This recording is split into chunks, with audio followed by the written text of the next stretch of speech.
YouTube इसी महीने 15 जुलाई से अपने मोनेटाइजेशन पॉलिसी में एक बड़ा बदलाव लाने जा रहा है और इस बदलाव का मकसद उन क्रिएटर्स पर नकेल कसना है जो रिपीटेड या एआई से बने कंटेंट को बार बार अपलोड करते हैं।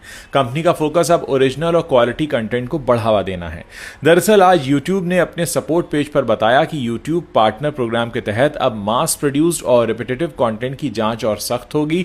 इसका मतलब है कि जो वीडियो केवल व्यूज बढ़ाने के लिए बनाए जाते हैं बिना किसी मौलिकता या क्रिएटिविटी के, उन्हें मोनेटाइजेशन के लिए मंजूरी मिलना मुश्किल होगा।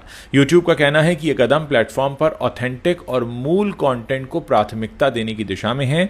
YouTube की नई पॉलिसी की अगर बात करें तो YouTube की मोनेटाइजेशन पॉलिसी पहले से ही स्पष्ट करती है कि क्रिएटर्स का कंटेंट ओरिजिनल होना चाहिए। नई नीति में दो बातों पर विशेष ध्यान दिया गया है।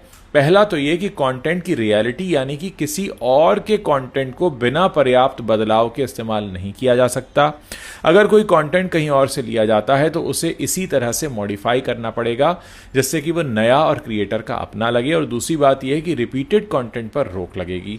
बार बार एक ही तरह के टेम्पलेट्स पर बने कम मेहनत वाले और क्लिकबेट थंबनेल्स या बिना जानकारी वाले वीडियोस अब YouTube एक्सेप्ट नहीं करेगा। हालांकि YouTube ने AI जनरेटेड वीडियोस को स्पष्ट रूप से यहां पर उल्लेखित नहीं किया है, लेकिन मानना है कि AI से बने वीडियोस भी इसी पॉलिसी के दायरे में आ सकते हैं। YouTube पर मोनेटाइजेशन के लिए पहले से कुछ शर्तें हैं, जैसे कम से कम 1000 सब्सक्राइबर्स होने चाहिए, पिछले 12 महीनों में 4000 घंटे का वैध पब्लिक वॉच टाइम होना चाहिए या पिछले 90 दिनों में 10 मिलियन शॉर्ट्स के व्यूज़ होने चाहिए। लेकिन अब इन शर्तों के साथ साथ कंटेंट की क्वालिटी और ओरिजिनलिटी भी महत्वपूर्ण होगी। ये बदलाव उन क्रिएटर्स के लिए एक साफ संदेश है जो कम मेहनत में ज़्यादा कमाई की उम्मीद कर रहे थे। अब YouTube पर टिकने और कमाई करने के लिए मेहनत, क्रिएटिविटी और हाई क्वालिटी कंटेंट ज़रूरी होगा।